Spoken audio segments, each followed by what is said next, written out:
breakfast. I don't know what you think I've done, but if we were to battle, I've already won. Ask Gus. You don't want to face off against me. I'll stuff you in a barrel and make it dude smoother. Your sense of duty gets your group into some deep duty. Always getting saved by some samurai booty. I'm a kingpin, cooking crystal in the middle of the day. Having dinner by the pool with the DEA. When you're over with my Aztec GTA. If you ever try to stop Heisenberg getting paid. All right, go, go, go, go, go!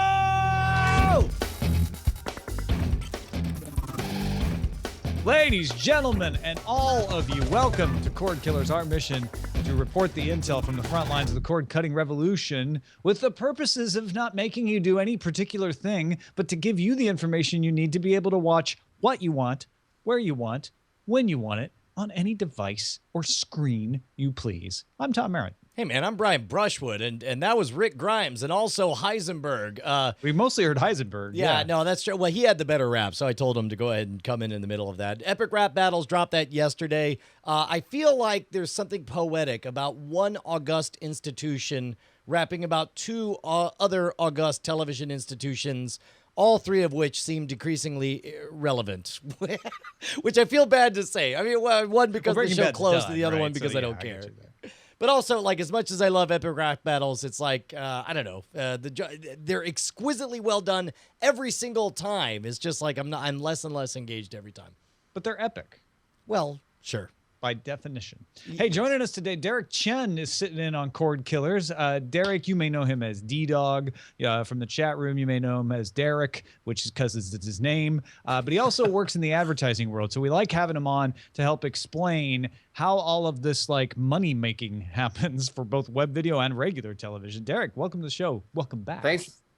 I'm glad to be joining you guys again for an awesome episode. I'd love to be both part of the problem and the solution for I feel like we've all heard of Occam's razor. I feel like you're Cordkillers hack and slash. Like you're our secret weapon to cut through the BS that we hear about. Well, I mean that's because I have to cut through the BS every day when I'm listening to TV and online video. People, give their spiel about the future of video. Derek gets up in the morning and shaves his face with Occam's razor. There you go. Well, let's start off because we got an advertising-related story in the primary target.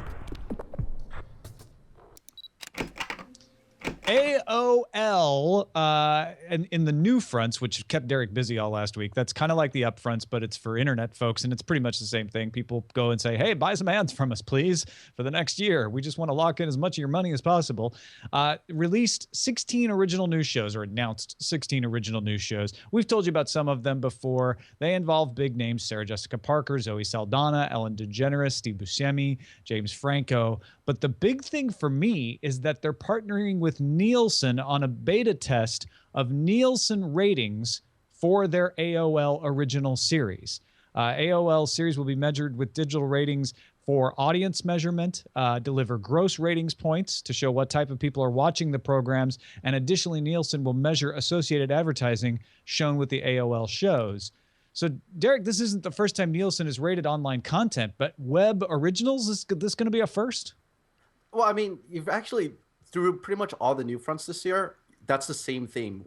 With Hulu, with Yahoo, AOL, they've all been talking about measuring and making it into a currency that's translatable to TV advertisers. Because ultimately, the theme this year is everyone wants to take budgets from TV. And if you're going to do that, you need to, again, kind of make it on the same level as TV. And that means using the same currency, using the same GRPs or points that we're used to, as opposed to back in the digital age or with display, we only measure by impressions and points, but it doesn't work the same way. But it's not just AOL. I mean, all the other ones I've listened to, they've either partnered with Nielsen or Comscore as well. So you have both Nielsen OCR and Comscore VCE, but they're all new measurement tools that they're trying to say, we're relatable to TV. But isn't it because what we want to happen as consumers is our shows to show up on whatever platform we want. And one of the ways that can happen is if your eyeball is the same value no matter what screen you're looking at. And what we've been dealing with for years is, ooh, they were looking at it on the web. We're not going to get as much money for that. Is this the kind of thing with a big name like Nielsen that can help move us towards balancing that out? It's definitely moving that direction. I mean, I think that's why they are partnering with Nielsen. I mean, that's the source that I think TV advertising has been relying on for so long. And again, when it comes, because to get these shows on, you need the advertisers, you need the agencies to buy into it. And because so many of them are still using old school currencies, so much of the budgets are through TV. They need to partner with Nielsen to, again, convince these agencies to say that, hey, now we can relate to what you're used to buying. And now look at all the numbers that we're crunching. It actually does turn out to be this number that you can now use to your clients and show that, digital TV is comparable to traditional television. Well, and this to me is the biggest thing, is that it's important to remember that Nielsen, and correct me if I'm wrong on this, Derek, Nielsen is a lagging indicator, not a leading indicator. When Nielsen gets around to acknowledging something, it's really the last one to cross the finish line, and therefore it is universally acknowledged to be a significant source of viewership. Well, I mean, it's like any industry, right? They're always slow to move. People don't like change. Advertisers don't like change. And at the end of the day, even for traditional TV, I mean, they don't really like new entrants into this field. It's just that now you're getting so much pressure from all these companies, from these digital companies like AOL, Yahoo, YouTube, that, they're forced to use this now. Otherwise, the outcry is going to be too great. So it's the best way that they can do to kind of appeal to both sides, where now you're still using a TV language, but you're also appealing to all these digital companies who are really pushing hard to try to go for those dollars. Now, tell me, is this the kind of thing where it's like the fact that Nielsen is acknowledging this, is it a case where this legitimizes web as a platform, or is this a case where they just finally got around to recognizing the obvious? Is it a case where everybody already believes that the web is a legitimate platform and that's why they're getting around to acknowledging it? Or is it a case where, it's still been up in the air, but this is like the final blessing for this medium?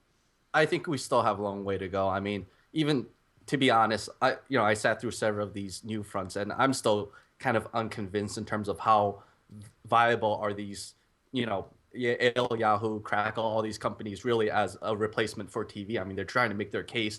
I mean, Nielsen's providing those numbers, but I think we still have a long way to go. And honestly, I think these companies still need to evolve further to kind of provide that compelling offering for advertisers to have huge budgets over. But it sounds to me like you're skeptical because of the content, and then it might not draw in the crowd, versus the fact that it's it's digital, so even if it's Breaking Bad, it doesn't matter because I can't get as much money for it. Yeah, but I mean, and the thing is, it sounds really crazy, but the numbers will only go so far. I mean, even though I just made the case that numbers are important and we're looking at these numbers, I mean, the TV especially the television advertising industry is really old. It's really established. I mean, people are going to look for new excuses of why you still need to stick with TV, and there's a lot of kind of backdoor scenes that I think it's still going to take a lot more to really see that big industry shift that I think we've been hoping for, especially on Cordkillers. Sorry to be Debbie Downer. There's a little back room like, oh, Bob's a good guy. We've always dealt with Bob, and my boss isn't going to get mad if I buy from Bob again, so just put in an order with Bob. I mean, that's not too far from the truth. Well, and plus also, let's say this. Let's say name is that just Nielsen is the old school Coke. It's what all the advertisers know. It's what their grandfather always did, is Nielsen. Is there any kind of competing measuring service that's more web savvy that people can go to, Derek?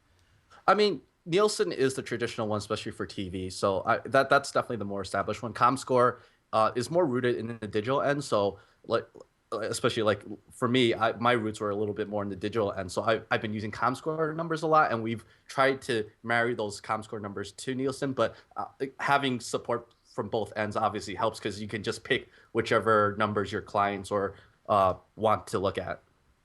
Yeah.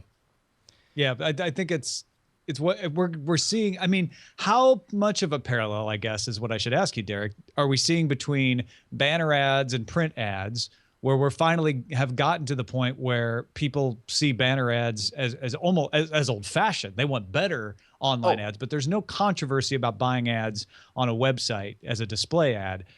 How far are we away from that happening with video? I mean, banner advertising is definitely way down in the list. I mean, this year it's all about video and it's all about mobile, and mobile video probably we win bonus points for that. So there's a huge pressure for video, and obviously then because there's such a rush for it, there's been another reason why measurement's important as well. And you see some of the other new front people talk about it, is that they also want a verification, because that's a problem with digital, right? Is that, you know, there's been all these supposed surveys and articles talking about how a lot of these video ads are faked, you know, that there's bots registering, you know, thousands of views per every computer that's there. So there's that pressure there now, because everyone's going for video, to try to make sure that it is legitimate and that they can verify this. So which by the way, to me other... is kind of disgusting, because if there's ever a platform that's more enabled to give a precise actual accounting of who's actually watching, it's these dynamic ads. You're telling me that somehow Nielsen ratings, where people are writing down in their logbooks what somehow that's more accurate? Well, but the problem is digital. It's easy to do that 20 times, you know, 1,000 times worse. I mean, that's what one article I read, that was one view turned into 1,000 views, you know, or 1,000 clicks. And so, you know, that's the problem, is that when you do any video ad, you don't know if anyone's actually, are people actually watching it? Are they on a different tab? You know, is it just a complete bot? There's a lot more, there's just as many risks. And I think, again, because it's digital, you could have that exponential issue where, you know, a lot of frauds occurring.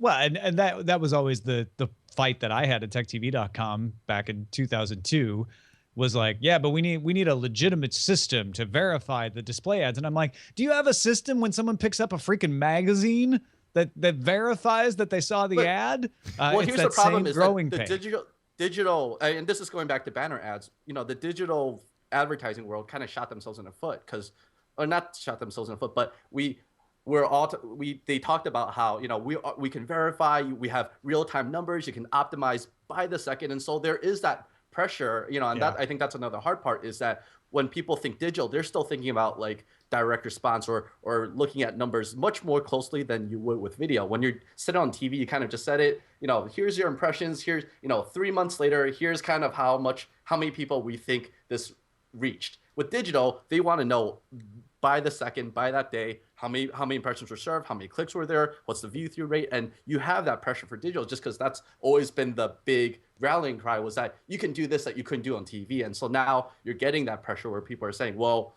you know, is it true? Is it, you know, how far away from that? Now, whether or not we could do that right now is kind of immaterial to me. How long until people believe that we could do that right now? How long until the advertisers start to trust these numbers? I mean, I think it's developing. How long, Derek? Give us an answer. You know, I think a lot of it's also a generational thing, right? Because obviously, especially for bigger brands and bigger agencies, you might be talking about, you know, a lot of people who are not necessarily as down or in with digital, and I think there is still a learning curve for people to get comfortable with, and I think, you know, that's something that we'll see change over time, but it's definitely evolving. And if you think about it, I mean, the fact that digital video only existed for a few years and now it's making such a big ripple. I mean, I think we all want it faster, you know, just because it is digital, but it's moved a lot faster. It's definitely one of the bigger disturbances. Well, I mean, it certainly moved faster. I mean, think about it in waves. Like the broadcast wave took 30 years before it was established. The cable wave took 15 years before it was established. We're like, what, 8 years into the digital wave, and it's already pretty much there, and we're just annoyed that it's not all the way finished? I mean, we all know it's going. And when you read e-marketing reports and all these other studies on advertising, they definitely talk about how video is the wave of the future. Mobile video really is the way of the future. And so everyone knows it's going there. I think it's just, obviously, everyone just has to get comfortable with it. And obviously, we need to see that content. We need to see the evolution of these companies kind of migrate in where we need it to be. Yeah. One way that you can tell where you are in that revolution is when the conversation changes. It's not that they stop complaining, it's that they complain about different things. And that leads us to our secondary target. The cable show was going on in Los Angeles Wednesday. Executives from Nickelodeon, FX, Showtime, and AMC were on stage in a panel and said some interesting things, according to GigaOM. They were complaining that Netflix doesn't give them enough branding. They're talking about bumpers, things like the logo being on the website, having all of their shows collected on one page, like Hulu does, like Amazon does. FX Network's EVP of Research, Julie Pipencotter, quipped, "Breaking Bad did a whole lot more for Netflix than Netflix did for Breaking Bad." All right. First of all, that's not true. All right, let me just get a couple things out of my system, and I'm going to turn it over to you, Derek, real quick. First of all, from the perspective of let me be advocate for the networks first. Come on, Netflix. What does it cost you? Costs you nothing. This is an FX production. Just put the FX logo beforehand, et cetera, et cetera. And I get that. However, on the flip side, if you look at the only complaints, the only reason Archer on Amazon Prime is 4 stars instead of 5 is because the top complaints are about how there's ads before and after every single episode of Archer. You have to sit through the same stupid ad for the Americans. You have to sit through ads for Justified and all this other stuff at the end, and nobody likes it. It's universally made of misery. And what Netflix is doing is essentially they're taking an Apple-like experience and saying, hey, man, you're not here for stickers and logos and bumpers and reminders of who made what, where, why, and for advertisements for American Horror Story or whatever. You're here because you want to watch Breaking Bad. Here's Breaking Bad. And in that regard, I understand. Plus, also, last time I checked, we paid Netflix in order to get this content. Netflix paid FX. End of discussion. They didn't pay FX. They paid AMC. I don't know why the FX executive was the one bitching about it. Oh, yeah. Good point. Yeah, take that, FX, jerks. Yeah, Derek, I mean, what do you think of this? When I saw the headline of the article, I kind of laughed to myself too. I mean, obviously TV, they're upset at this, and I think they are very upset and challenged by Netflix. But the funny thing is, maybe less the traditional TV networks, but definitely all the people that you see in the new fronts, all the digital video providers, they are trying to follow the Netflix model pretty hard. Obviously, all the other companies aside from Amazon, they're not really working on a subscription model. They're doing a paid advertising model, but you're seeing that pressure of them trying to be like the Netflix, where people are going to watch the original shows and hopefully a library of content. So, Netflix is doing a lot to change digital video as a whole. I think everyone definitely feels the pressure to be more like them, not less. Now, does Netflix owe anything to these content creators? Do they owe them some branding hat tips on this? Or do you feel like, I assume that Netflix's position is, no, man, we're paying for these, and our brand is to strip away all the BS that keeps you between you and your content? I mean, at the end of the day, I mean, I don't know the actual deals behind it and what the actual agreements are, but I mean, this is more me speaking as a consumer. I catch up to TV shows on Netflix. If anything, I mean, I know where to watch The Walking Dead. There's enough ads for me to know where that is. Netflix is doing AMC or FX or these companies a service so that I can catch up and then start watching it live on TV. So, I mean, I think this is just them making it stink. Well, AMC Networks Research SVP Tom Zianga said, I think maybe we undervalued our content. That's the part that rings out to me, which is these networks are going from saying, yeah, sure, let Netflix have our old shows. What do we care? Ha, ha, ha. We still have all the good stuff, to going, oh, wait a minute. Everyone's watching Netflix. We really ought to be using that. We really ought to be branding that. We maybe we shouldn't have let them have all of our back catalog. This is exactly what you were just talking about. Pay attention to when the discussion changes. The discussion is not anymore like, what are we going to do with this old garbage? The discussion is now, hey man, how come you're not giving us lots of credit for our old garbage?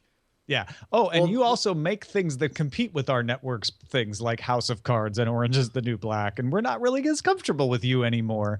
But at the same time, if you watch old episodes of Star Trek The Next Generation on BBC America, you don't see BBC America going, and remember, this was a UPN show, which is owned by CBS. Right. So don't forget about CBS. It's part of the syndication deal, and that's how Netflix approaches it. We're a syndicator. These are on our channel now. I mean, that's the nature of syndication. Is one of the things that you're buying when you buy syndication rights is you're buying the ability to pretend like it's your content somehow. And for example, like they'd say like Friends every night at 10, only on local radio, your local television station. And that's what you buy. And in this case, Netflix has bought it, and it's totally fine for them to act like nothing else exists outside of the content.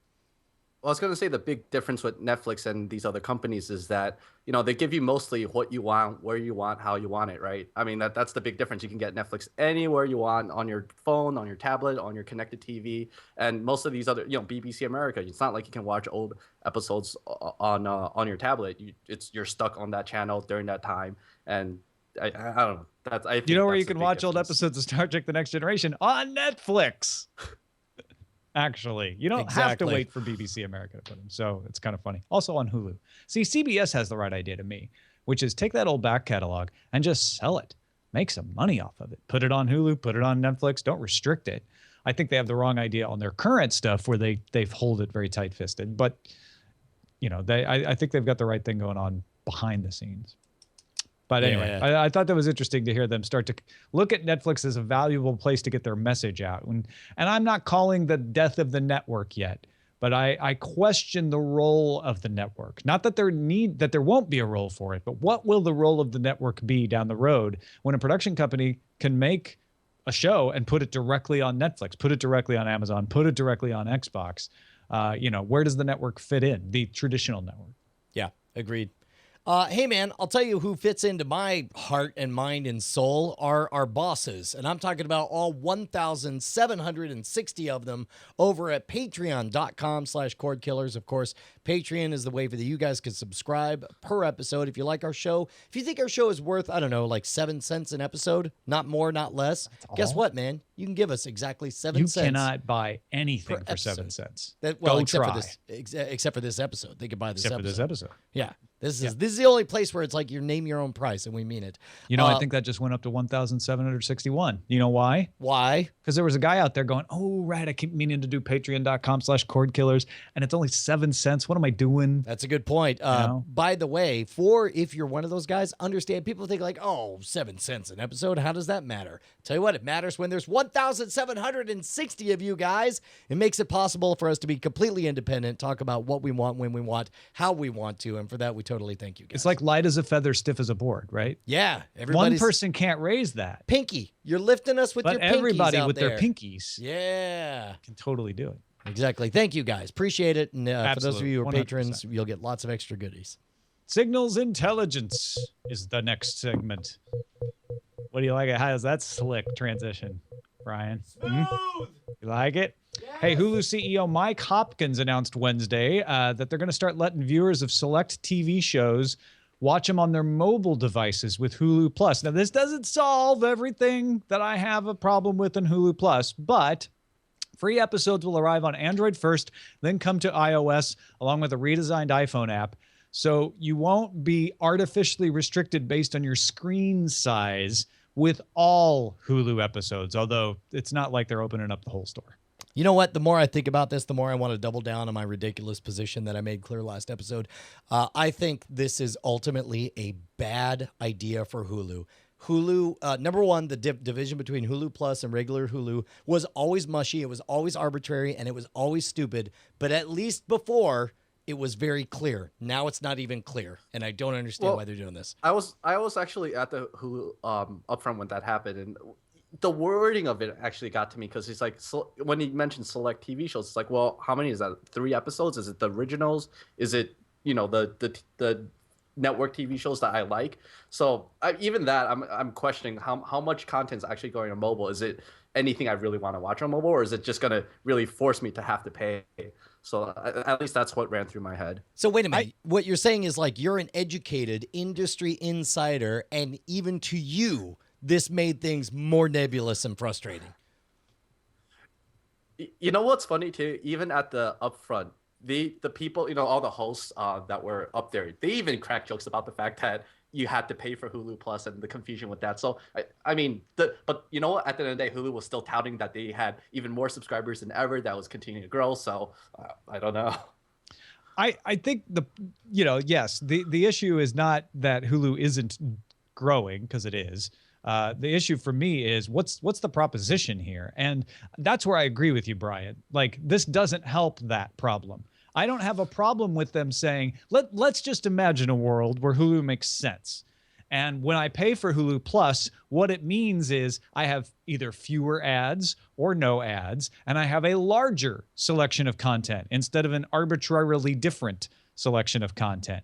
If they come along and say, that other restriction that we have on mobile devices, we're going to loosen that up a little bit to kind of entice people in. And we're going to allow people on Hulu Plus to watch some episodes on their mobile device without having to get a subscription, partly to see how well that does, because, hey, if we're selling ads on it, we're going to make money, and partly to maybe entice them to pay for Hulu Plus. I think it would make sense. But where I come down on your side, Brian, is when you're like, well, Hulu Plus allows me to watch things with commercials. It doesn't do anything to commercials. It's all the same amount of commercials. And it allows me to watch some things that I can't get on regular Hulu. But there's also things on the free Hulu that I can't get when I pay for it. And there's an arbitrary restriction on screen size. And now that arbitrary restriction on screen size just got a little more complicated, because sometimes on a small screen I can watch a TV show, but not all the time, but only on the small screen, not on the bigger screens. So yeah. So It's I mean, a at the problem end of with the day- Hulu that this doesn't sorry. change. go I was ahead, gonna say, Derek. with Hulu, I mean, at the end of the day, it's a conflicting, it's a self-conflicting company, right? You have different interests, and I mean, Hulu was not made because they wanted to be a great, video company that like Netflix and service the consumer. It was done out of necessity, right? When all the networks, or most of them except for CBS, banded together because they realized too many people are pirating TV shows. And so I think that's why you're seeing that torn nature of it. It's like they have to do it, but then they don't want to do it enough where people will start choosing Hulu over watching traditional TV, and you have that paranoid schizo nature This is the problem, of a company. is that the success, what a brand is just as often defined by what it isn't as what it is, right? Twitter, for example, was explosive because it recognized that there could be a benefit in saying only 140 characters. You will never be obligated to write more than 140 characters to any response to anything ever. And that's why everybody does it, because they can belt that out real fast. As Facebook is defined by, originally it was defined as your parents can't be on it until they could or whatever. And the problem is that Hulu is nibbling at those edges. For example, Cadillac was defined as you can't afford it. That's what Cadillac meant, right? And then finally, Cadillac was like, yeah, no, I know that our whole brand is you can't afford it. But what if they could afford it? What if we made a cheap Cadillac? And what happened is very soon Cadillac doesn't mean that anymore. Cadillac, you're like, whatever, I don't care. It's a big whoop, you have a Cadillac. Now I want a Tesla, because Tesla definitely means you can't afford it, which is why it's impressive to have a Tesla, but it's not impressive to have a Cadillac. This is the problem that Hulu is going through right now. They're nibbling at the edges, trying to expand their user base by mushing up what it means, that border between Hulu Plus and Hulu. I don't even agree with that, though. I don't think they're nibbling at the edges to increase things. I think they just don't really know who they are. It's like, I go back to what Derek said. It's like a couple had a baby to get back at their neighbors. YouTube. Well, Like, yeah, I mean, that's what Hulu was born out of. And then they're like, I don't know, did we really want a kid? All right, well, hold on. First of we all, have let's not bring Hulu's parentage into this. That's irrelevant, sir. That's an ad hominem Don't attack. you say and Hulu that about Hulu's deserves mother. better. I mean, yes, I agree Bombcast. that Hulu came out of nowhere and it makes no sense. But if what you want to do is drive people to a Hulu Plus membership, then you have to define what those benefits are. You cannot give away those benefits, because every time you give away that benefit for free, you reduce the impulse or the reason to go to Hulu Plus. I can watch almost everything on Hulu Plus on Hulu for free. Why I pay for Hulu Plus is because I don't understand how to send that from my browser to my television. And that's why they're growing. Agreed. I'm responding to QNX Monkey. Oh, okay. In the chat room From the chat. verbally. All right.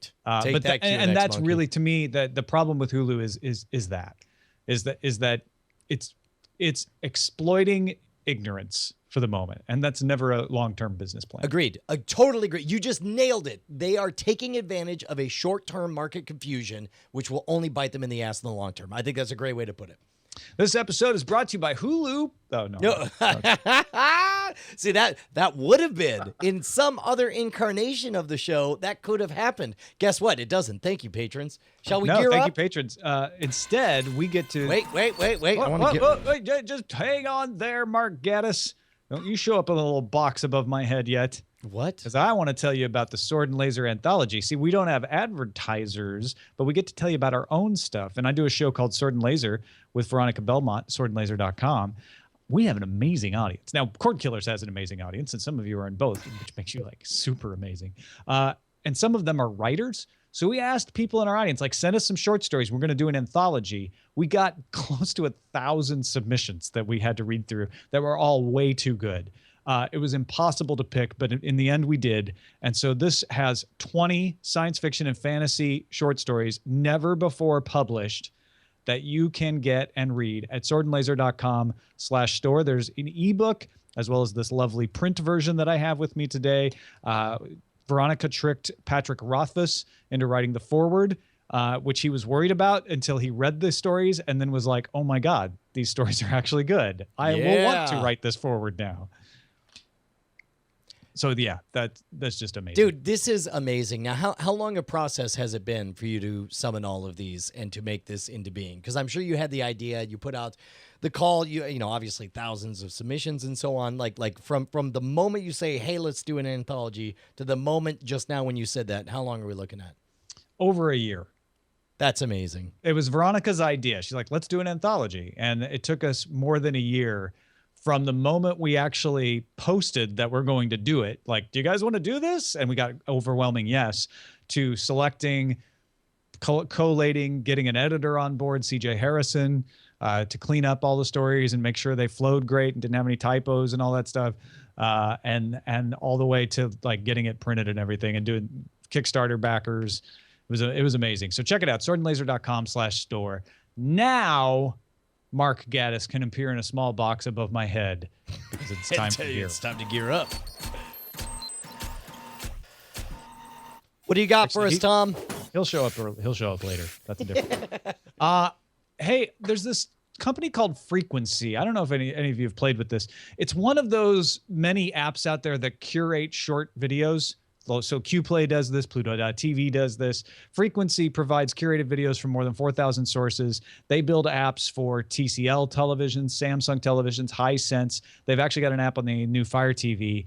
But what is the reason they're in Gear Up is they're offering a set of SDKs that allow the folks that make set-top boxes, like the boxes that come with cable, to integrate frequency curated videos right into their own platforms. Now, it will mean things like machinima and stuff like that would show up on this box, which is interesting to have something like machinima right next to your regular cable channel. But it also means that if you're looking at a listing for The Walking Dead, the webisodes for Walking Dead could show up as a little drop-down menu, and you could watch them right there from the guide. So this is really weird for me because I would never, with my butt on a couch, scrolling through a DVR, think, oh, I want to make sure I get the latest epic mealtime on this. Or I wonder if the Shaytards have posted another video or whatever. It seems like, in my mind, those viral hit videos tend to be in their own universe, and I want them to be hand-delivered by a person to me over Twitter or by my feed in YouTube.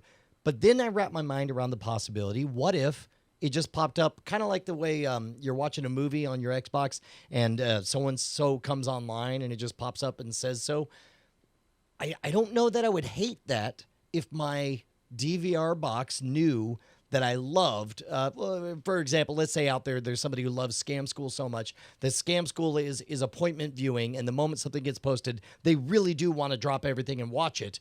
I could see little pop-ups in the middle of Game of Thrones where I'm like, stop everything. I want to see this thing, and jumping over and do that. And I don't hate it. And I'm predisposed to hate this, but I think I might love it is what I'm trying to say. Derek, am I crazy for feeling conflicted like this? I will say that my biggest hesitation is that the cable box interface is terrible. And I've never, they're so slow in migrating things. I just can't imagine this being a nice interface. I mean, in theory, yes, but I mean, if you start adding all this digital content on, I mean, can you even surf through the channels easily? Is it, to your point, more of a suggestion? In practice, I just think it's really tough to execute in a way that's appealing to consumers. I think it is interesting as a concept that a cable provider might say, well, let's just bring it all together. Because we've talked a million times on Cordkillers about the idea of Netflix being a channel, being included on set-top boxes, et cetera. But bringing these webisode type things, it's like you've got two different models, though. One, that screenshot where it shows The Walking Dead, and I can choose The Walking Dead webisodes while I'm scheduling The Walking Dead to record makes perfect sense until I try to make it work. and then it gets hung up and it doesn't stream right. And that's what you're talking about, Derek, is like, this isn't the right way. And then the other one is something like Epic Rap Battles of History. Where does that show up? Where do I find that? And so again, the interface has to be improved, and I don't have a lot of confidence that these set-top box operators are going to do that. I mean, I guess I'm a little more optimistic than you guys in that I feel like the current lag, and it is a ridiculous ad that set-top boxes are so far, late 90s technology in this modern day. I feel like those days are ending, and I feel like we all have a sense, including the big cable providers, of something closer to what we actually want, that fabled Apple TV style interface. I feel like that's going to happen. So it's like I'm taking all of this in at a theoretical level, and to me, I'm more like, the question is not on a practical end, can they implement this in a pretty way? My question is, do we want this kind of interruption or this kind of content showing up on our televisions at all? And I think my gut instinct was no, but upon reconsideration, I could see maybe yes.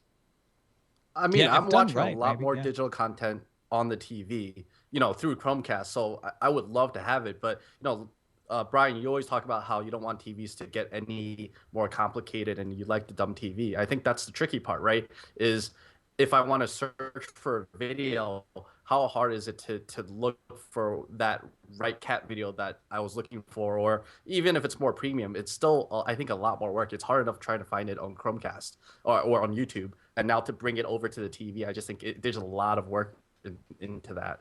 Yeah. You hear that, industry? Until you can solve the problem of finding the right cat video, we're not interested. I'll tell you what, though, I think this is going to get fixed. I think that we're entering the age of the artificially intelligent concierge who knows what we like and brings it up. We're all 5 years from now, we're going to have proto Jarvises. 10 years from now, we're going to have actual Jarvises. I mean, if this Cortana, works, this would be huge. This would be huge if it works. I mean, because the thing is, everyone that you've seen in the digital new fronts, they all talk about premium content. They want to get that to as many eyeballs as possible. And if you can say that you can instantly get that on the TV set because they've landed a deal with Comcast or Time Warner or whatever, it's in their boxes, I think that would be a big game changer. So, I think it has to come in small quantities, and maybe we'll see one or two partnerships in the ideal world. But, it could be a game changer. Yeah. Frequency CEO Blair Harrison said, people may be squeamish about putting Netflix on their short set-top boxes, but everyone wants to have access to short-form online content. That's so not true. That's not like When he says everyone, he means the set-top box makers. Yes, exactly. Everyone who you and I are exchanging money with says they want this. Yeah, exactly. Hey, man, you want to move into what's under surveillance? I don't know. I'd rather move into what's under surveillance. No, we'll do what's under surveillance. Hey, there's Mark Geddes in his little box. Star Wars Episode 7 cast announced last week. On a scale of 1 to 10, how excited were you, Brian Brushwood? I'll tell you what, my surprise was at 11 when it came to one member of the cast. Kenny Baker. Max von Sydow. Oh, yeah. The dude was playing an old man in The Exorcist 40 years ago. He's ancient. And I'll tell you what, let me make a prediction right now. Max von Sydow, if I'm planning, I'll book him for one movie. If I'm planning a trilogy, I don't know that I'd book Max von Sydow. I don't know that I'd plan on having him for all three movies, is what I'm saying. He's the Alec Guinness of the 2010s. No, except for he's twice as old as Alec Guinness. It's ridiculous. Well, we have a longer life expectancy now than we did in 77. Oh, that's true. That's true. Look, I a lot of unknown names. I actually, on purpose, did not read into what other people have done because I already, part of this is all deja vu to me because I went through this in the prequels. That's how I bothered to watch Train Spotting, was because I heard Ewan McGregor was going to be the new Obi-Wan Kenobi. I'm like, oh, I want to know who this guy is or whatever. And then, of course, 0% of his excellent acting in Train Spotting translated into the completely stone-faced, wooden, boring-ass character of Obi-Wan Kenobi as he played it in the prequels. So in that regard, like, whoever they are, I don't care. Just show me the end product. Well, I don't know about that, Derek. What do you think? I mean, we have Mark Hamill, who's famous for playing Luke Skywalker in this film. I mean, I'm excited definitely with the old cast, although, I kind of want them to hopefully transition from the old cast to a whole new round just because I want to know more about the new story. I kind of want to move even further out in the future. I'm more curious about, is it Andy Serkis?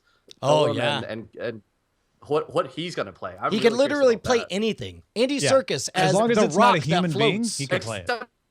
Except for himself. Yeah. I still have no idea what the guy looks like. All I know is that his work, to me, out of everything he did, the thing that was most impressive was the range that I saw, because I only knew him as Gollum, but then to see him emote the roles of Caesar in Rise of the Planet of the Apes, that was the totally moment that I was agree. like, oh, no, wait, this guy's a legit-ass actor and could blow my mind. Daisy Ridley is fairly unknown. She's known for Toast of London, which I don't know. So there you go. Now you've got one that you pretty much can't. Adam Driver is in Girls, which you probably don't watch. So a lot of these non-traditional, like in case people didn't hear somehow, Carrie Fisher, Harrison Ford, Peter Mayhew, Mark Hamill, Anthony Daniels, Kenny Baker, all coming back. But these others, for the most part, Max von Sydow aside, and Andy Serkis, I guess, are not as well known. Well, They're not good. like big names like Matt Damon type stuff. This is what appeals to me. I think J.J. Abrams understands better than George Lucas did what the magic was that went into the original Star Wars. He understands that the beauty we talked about how a brand is defined by its limitations. Star Wars was defined by the limitations of their budget, and it was defined by the ambitions of somebody who couldn't do anything he wanted, so he found compromises. The cantina scene he hated originally because all he saw was how cheap the rubber masks looked. So instead, he cut around that in order to keep everything dynamic and keep you overloaded.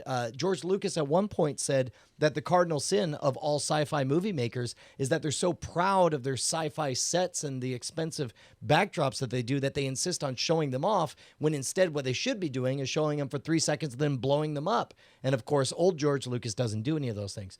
I believe that J.J. Abrams understands better than anyone, better than most in his position, what the magic was that created the first Star Wars trilogy, and I think he's looking to recreate it, not the least of which is his decision to use old school film instead of digital going forward. I feel like that was just as much, not only was it an artistic statement to go with it, I feel like it was a political statement to say, I'm trying to recapture that magic that you remember.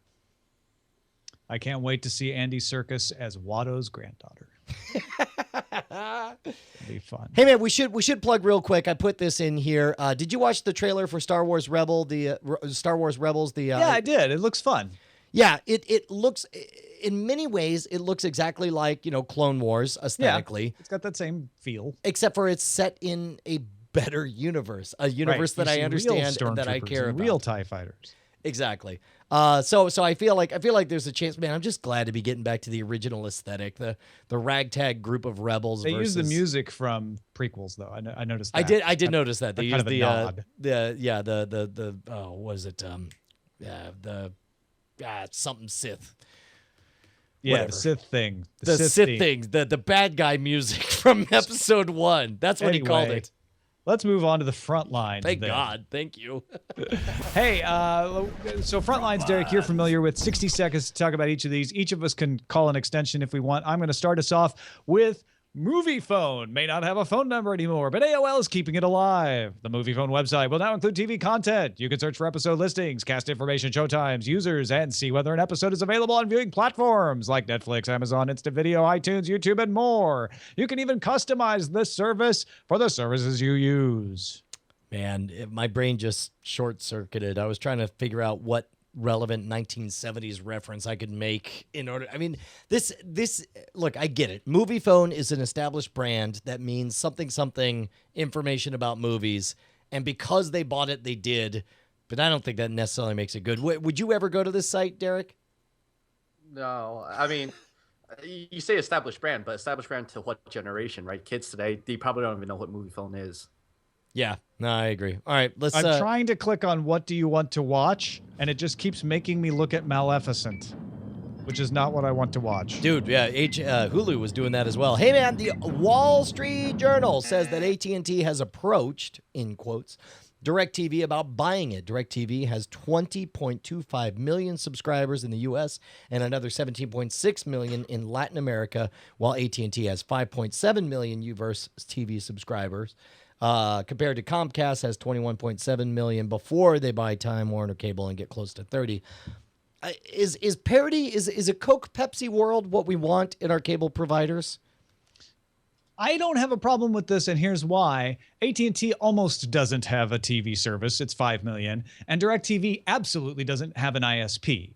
And so they're teaming up to say, okay, let's become one big thing and improve the television audience. This is entirely different than Time Warner Cable and Comcast coming in and saying, we're both the same thing. Let's just get really big. Derek? Indifferent on this, to be honest. It confuses me. That's some committed indifference. To be honest. I suspect we all get screwed in the end. That's all that matters to me. Xbox Entertainment Studios is in deep negotiations, quote, with Showtime to develop the Halo series. Wait, what? You thought this was going to be coming to the Xbox, right? Well, it will, but according to Variety, the plan might be to have episodes come to Showtime first, then follow with the interactive elements on the Xbox later. Okay. I'm trying to figure out some way to make this proof that I was right about our disagreements before. And I honestly don't know how this ties into it, right? My point before was that they clearly can't be making this content with the intention of telling people to buy Xboxes in order to watch it. And I guess this fits in with it? I don't know. What's your read on this? My read on this is them going, ooh, we need a bigger audience, so let's put it on Showtime because we want people to watch it and then want to watch it on Xbox later. And we're worried if we put it on Xbox, Spielberg will get mad that nobody's watching it. They'll make a bigger splash on Showtime for sure. Well, yeah, people, if by bigger splash you mean anyone will watch it. Hey, man, ESPN John Skipper and co. ESPN president John Skipper and company announced that all 64 World Cup matches from Brazil will be streamed live via Watch ESPN and ESPN3. You'll need a cable subscription, of course, to have access to the feeds, but you won't be subject to any tedious blackout restrictions. Do you feel like this is the beginning of the wave, Derek, or do you feel like this is a nonsense outlier? You know, I remember the last time they were in the World Cup, everyone said don't watch the American broadcast, watch like the Univision or what the Spanish language that was still available to Americans, but sounded more exciting and had less issues of like restrictions and things like that. So not really buying this still.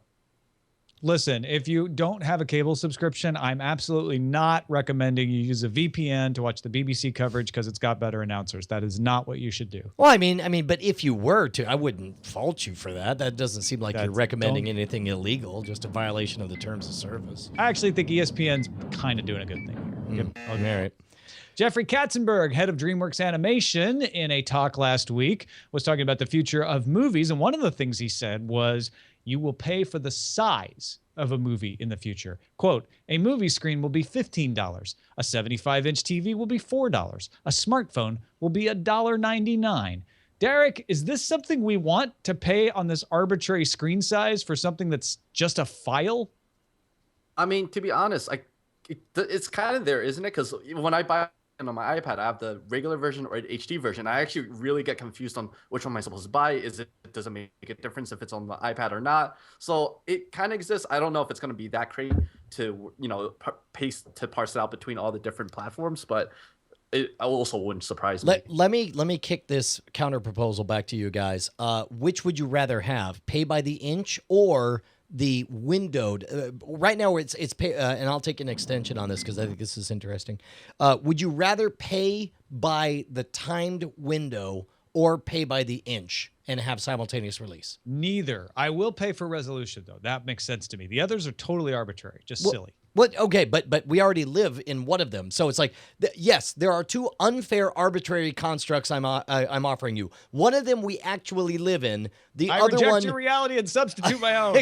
Which, by the way, everyone thinks that's an Adam Savage quote from Mythbusters. Do you know what he's quoting when he says that? No, I don't know the quote. It's the quote from Rage War, released in America as the Dungeon Master, with starring the guy who played Bull on Night Court. Derek, which reality do you like? The unfair one we have or the unfair one we could have?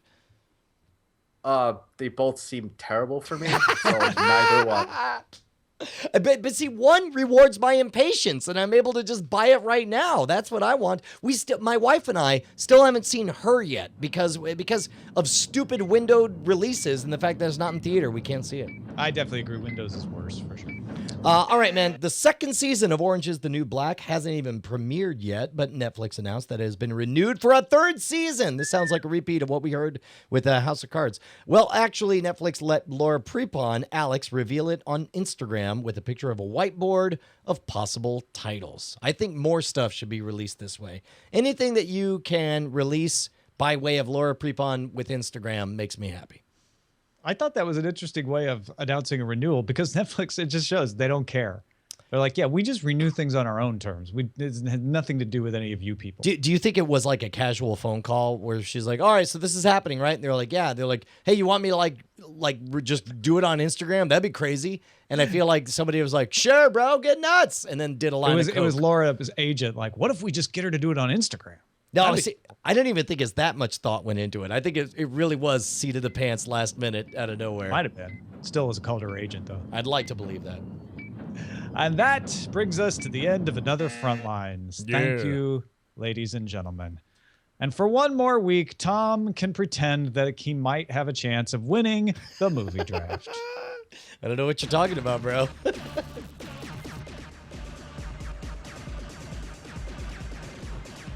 So I actually saw The Amazing Spider-Man 2 in the theater this weekend. How'd you like it? I thought it was a perfectly Same here. adequate Spider-Man movie. I actually like Andrew Garfield better than Tobey Maguire. No disrespect to Tobey Maguire, but I prefer Andrew Garfield's take. I think they've captured the quippiness of Spider-Man better, but it really was like, wow. Once you've seen what they're doing over there with the Avengers, this just seems like an old-fashioned superhero movie. Derek, did you see it? Yeah, I did. I actually enjoyed it. I think I was scarred from Spider-Man 3, so it was good. Although I kept thinking about how we have another English guy playing an American. It's just like all our superheroes are being replaced by Englishmen. Well, It's got a pretty good Queen's accent, too. So tell me this. As somebody, as you said, scarred by Spider-Man 3, I haven't seen it yet, first of all, but I am aware there's an awful lot of supervillains all crammed into this thing, which sounds to me like what went wrong with Spider-Man 3. I didn't feel like it was that bad. Electro is the villain. Yeah. And then Green Goblin's coming if you know anything about the Osborn Company. And he sort of feels irrelevant, so I could do without him. But it also, he plays a very important part in the plot, and it's set up for him to return in a future movie. And then Rhino is the other villain, which really is just kind of an afterthought. Okay, throwaway does it thing. matter that I've already fallen asleep? You're just describing all the villains, and I'm like, No, but I mean, it has nothing to do with the villains being crammed in. It's just a matter of the plot. I thought the plot dictated the villains just fine. I didn't think it was too much to try to cram them in, especially Rhino. Like, nobody wants to see a Rhino movie. So make him be this kind of throwaway villain that Spider-Man has to kill at the very end. It wasn't too bad, and I really appreciated that it was a more authentic version of New York as opposed to trains going in the middle of the river. So enjoyed that a lot. 91 million.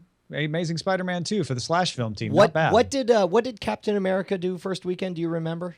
It was not much more than that. I'll be honest. Although they did pay, Slash Film paid more than you did for Amazing Spider-Man. We about paid the same. Yeah. So the question is, next week we have Chef and Neighbors coming out, which means Amazing Spider-Man 2 probably will do pretty well for the second weekend because Captain America's pretty much died out. It's at 237 and holding. Yeah. But then we have Godzilla right away.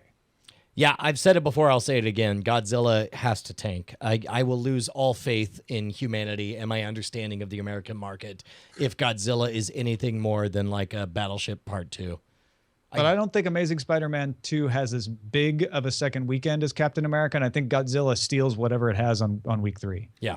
Then we get into $1 Million Arm, Blended. $1 Million Arms is the same X-Men. week as Godzilla. That's the Don Draper becomes an Indian baseball scout story. Yeah. Man, it'll be interesting. I wonder if the whole thing will be settled by, and we've talked about this before, there's a chance that the movie draft is won not by seeing what the winners are, but by avoiding the failures. And I feel like there's going to be some pitfalls here.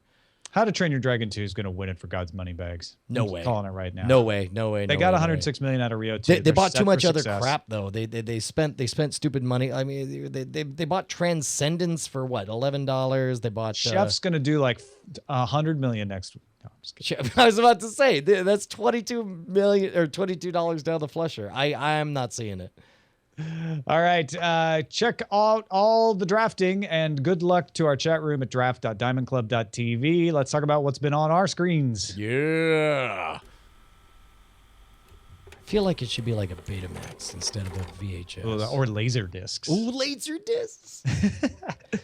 I watched a crap load of stuff this week. I don't know how I found the time, but just going back and looking at everything that I watched. One of the reasons was my wife was away on Friday night, so I watched Mr. Nobody off Netflix, which is an indie film starring Jared Leto about a guy who can go back and change his past and live all of these alternate futures at the same time. And he's also, just for kicks, the last mortal person to ever die. Why not?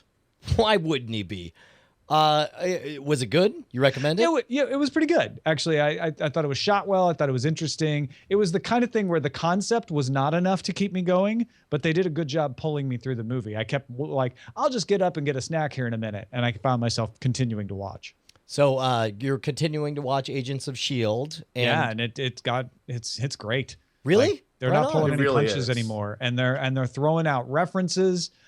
They brought Carter in as a guest, so I feel good about like, okay, we finally got a significant guest here. They're hitting on all cylinders right now. I'm loving it. Derek, are It you always watching takes it? a while for these shows to pick up, right?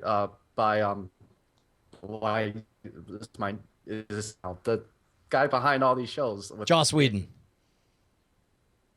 Oh, he's paused. Joss Whedon. Oh, you froze him with the phrase Joss That's right. Whedon. I said that's a spell I have. I say Joss Whedon, and then Joss they just Whedon you, freeze. and then you're canceled after 12 Exactly. episodes. I just Your last canceled two his don't get Skype to air. feed by saying Joss Whedon. You canceled his feed. What else? Orphan Black, by the way, which you can get on iTunes, is amazing. And I hear that Bonnie's watching it. Yeah, I've seen a little bit of Orphan Black by way of osmosis, and I had heard you mention the fact that there's like clones or duplicate people or some kind of multiple Yes. copies of people.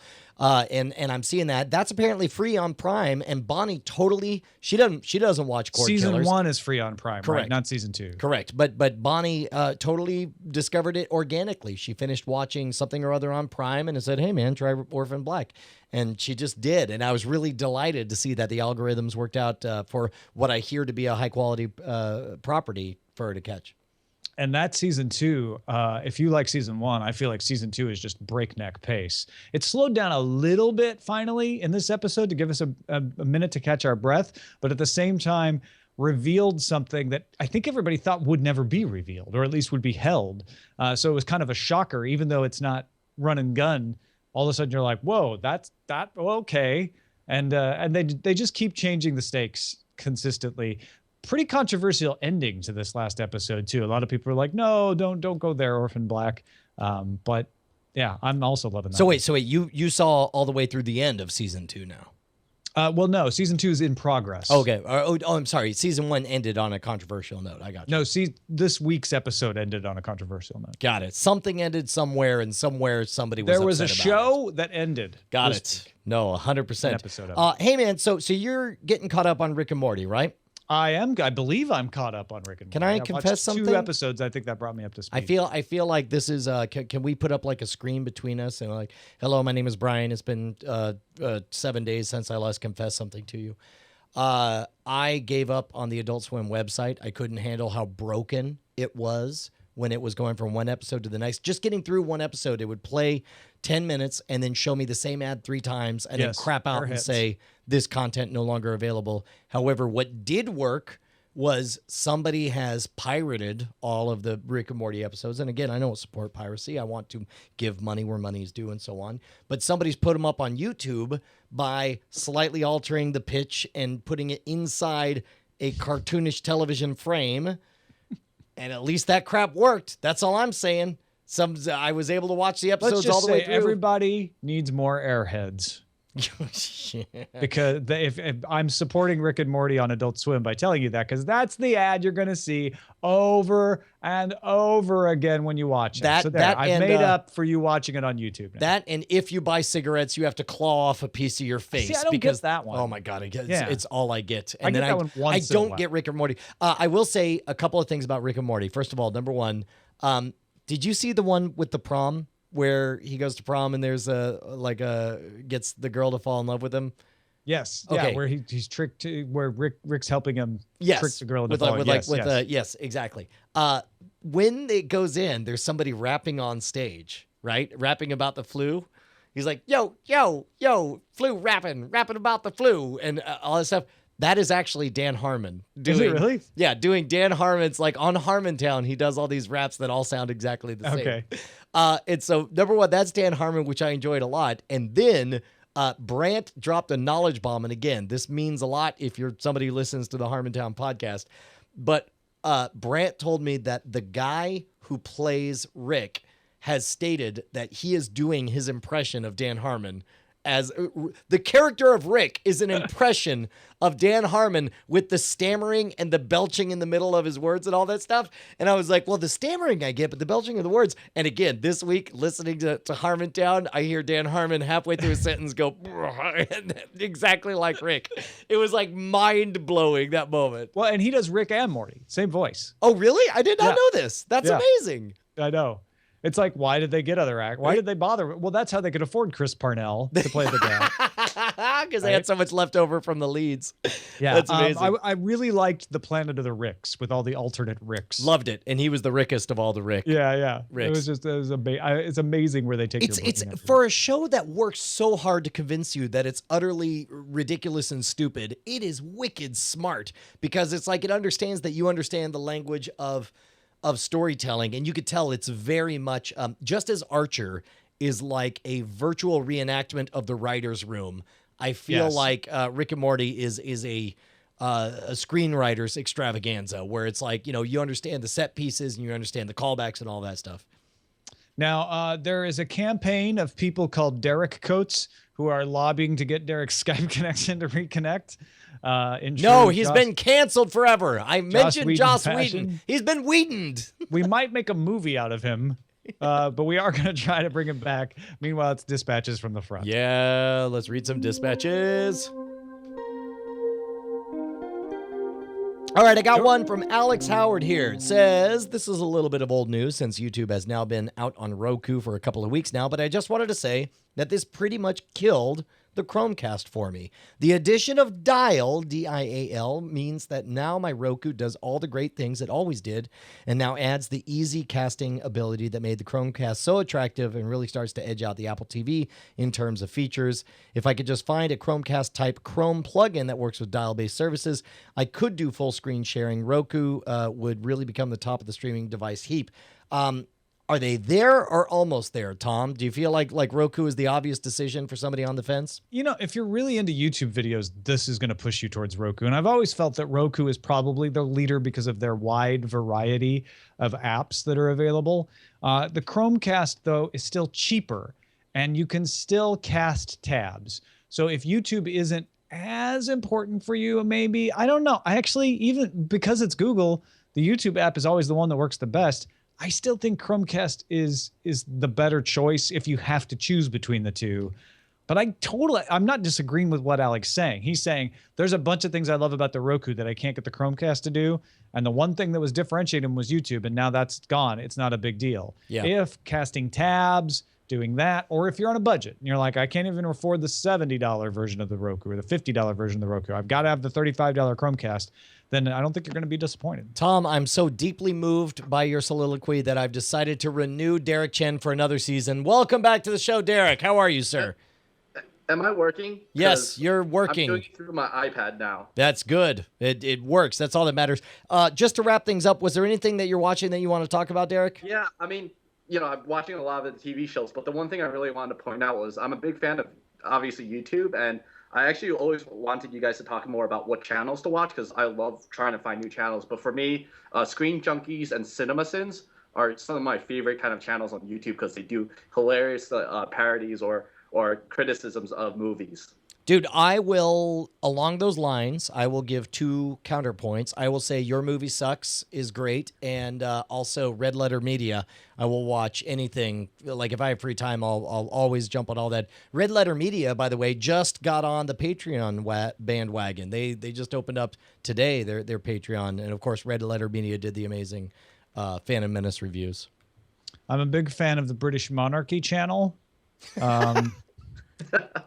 Actually, no. In all seriousness, check out Crimson Engine if you haven't looked at that. It's a series started as a Kickstarter funded project, and they've got. I'm trying to see here exactly how many episodes. I know they've got the first 4 up. So I think they have a lot more than, oh no, it's just the 4 for now. Yeah, no, there's 13 episodes. Okay. Anyway, check out Crimson Engine. There you go. There's one channel for you. Awesome. Right on. More dispatches we got from Sherman. He says he was watching Cosmos. He sent this last night. And in the middle of the discussion of evolution from monkeys developing the ability to walk, it cut out to commercials. This is in New Orleans and didn't come back until Jupiter appeared on screen. He says it could be coincidence. He likes to err on the side of technical malfunction, but wasn't sure. I know that when I watched it this morning on Hulu, we didn't see anything of the sort. Did you get any weird cuts on that, Tom? No, not in Los Angeles. And I watched over the air, recorded off a TV on a TiVo. So it seemed like everything was there. All right. Well, we'll talk more about this when it's spoiler in time.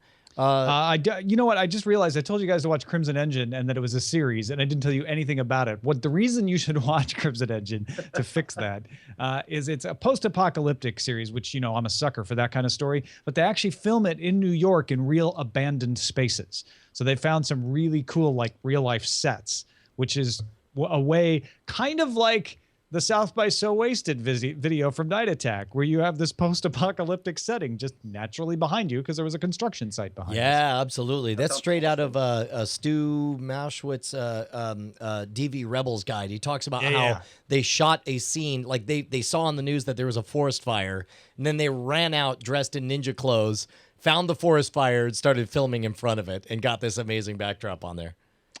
Corey wrote in and said, was wondering why you haven't been watching sci-fi shows, and they're currently airing the 3rd season on Sci-Fi. It's a Canadian science fiction show.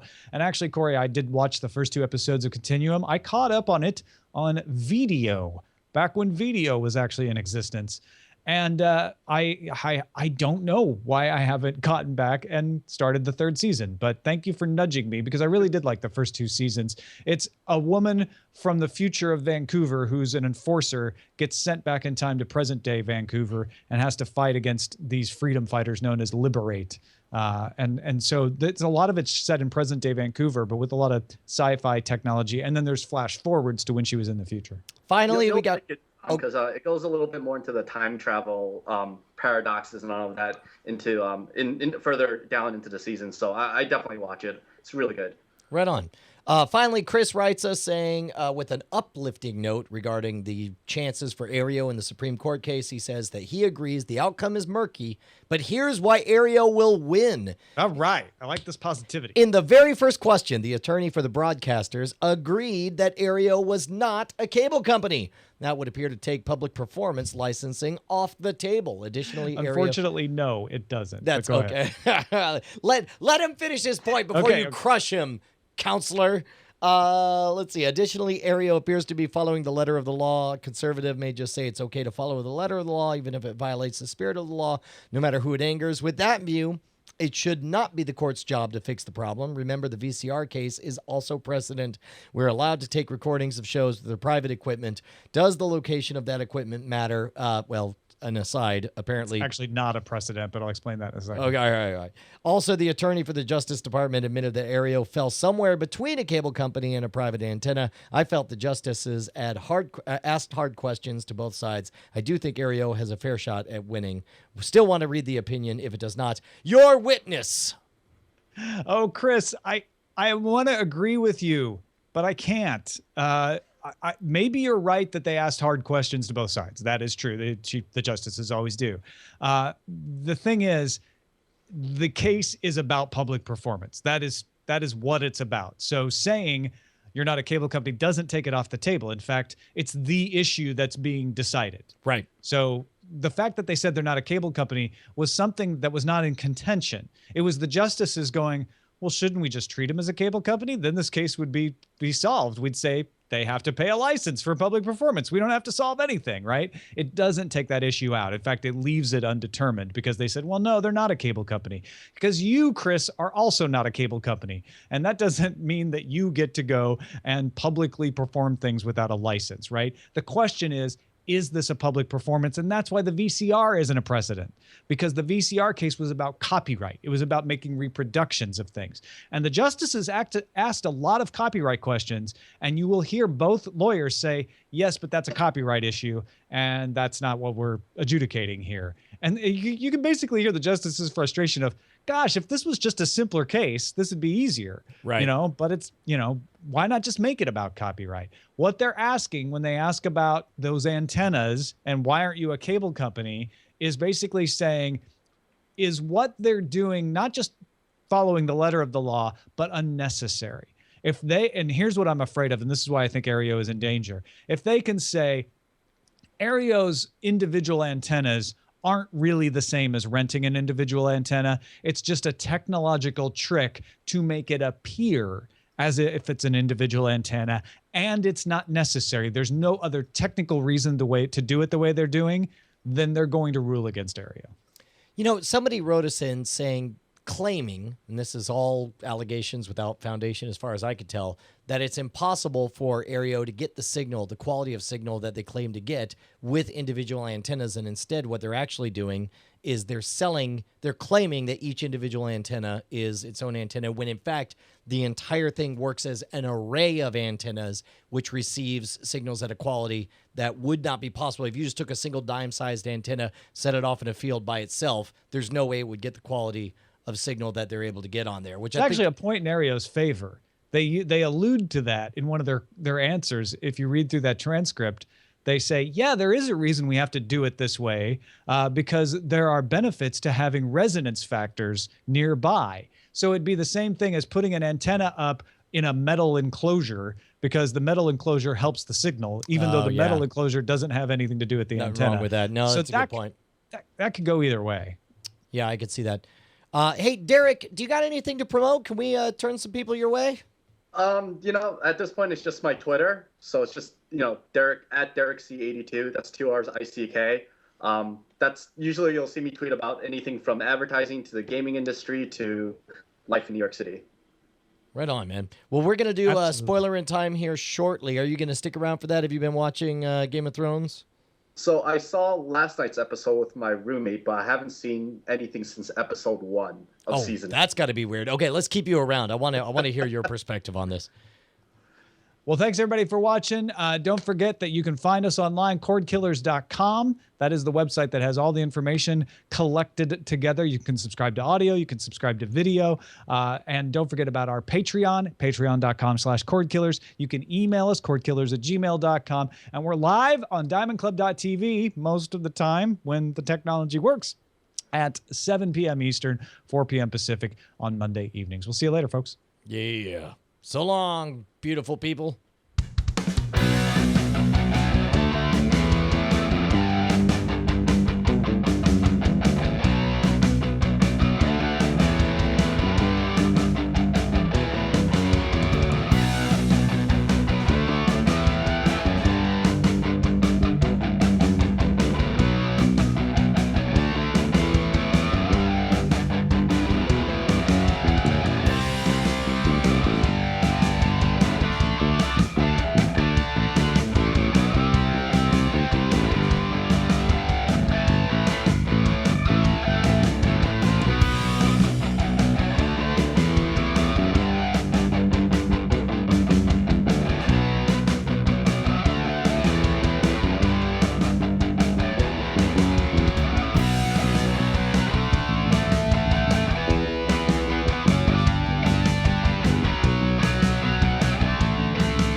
Doom, doom, doom, doom, doom, doom.